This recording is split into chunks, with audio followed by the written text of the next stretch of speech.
पहले इच्छा होती है उस परम स्थान के दर्शन की जहां भगवान शिव ध्यान में स्थित है। कैलाश पर्वत उनका परम आसन। ये कोई साधारण पर्वत नहीं बल्कि भगवान शिव का साक्षात रूप है। इसके चरणों में है मानसरोवर, मीठे जल की पवित्रता, और राक्षस ताल, खारे जल की रहस्यपूर्ण गहराई।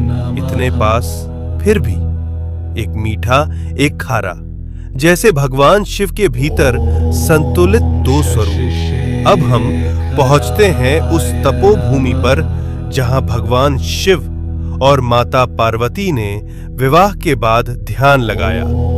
ये है आदि कैलाश, उत्तराखंड के ऊंचे हिमालय में स्थित, जहां आज भी उनकी ध्यान ऊर्जा का कंपन महसूस होता है।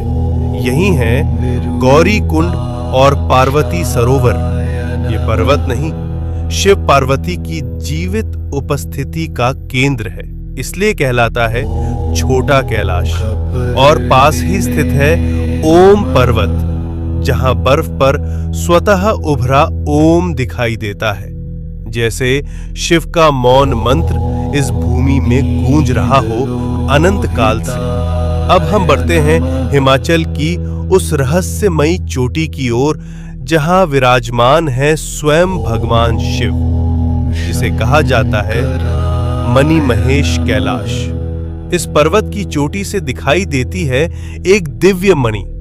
मान्यता है जब भगवान शिव प्रसन्न होते हैं तो ये मणि दिव्य तेज प्रकट करती है, जो भक्तों के जीवन में भर देती है एक दिव्य प्रकाश। इसके चरणों में स्थित है पवित्र मणि महेश झील, जहां हजारों श्रद्धालु हर वर्ष स्नान करते हैं और भगवान शिव का आशीर्वाद प्राप्त करते हैं। अब हम पहुंचते हैं हिमालय की उस ऊंचाई पर जहां की हवा भी हर हर महादेव का जप करती है। ये है श्रीखंड महादेव। यहाँ स्थित है एक भव्य प्राकृतिक शिवलिंग। यहाँ तक पहुंचने का मार्ग अत्यंत कठिन, लेकिन कहा जाता है जिसे स्वयं भगवान शिव बुलाते हैं वही इस दिव्य शिखर तक पहुंच पाता है। श्रीखंड महादेव केवल एक शिवलिंग नहीं, ये है भगवान शिव का हिमालयी सिंहासन।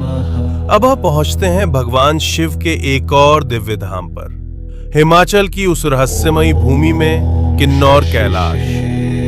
यहाँ स्थित है सदियों पुराना एक विशाल शिवलिंग, जो अपने आप में अपार ऊर्जा समेटे हुए है। और कहा जाता है यात्रा के दौरान कई भक्तों को ब्रह्म कमल के दर्शन भी हुए हैं। ओम नमः शिवाय।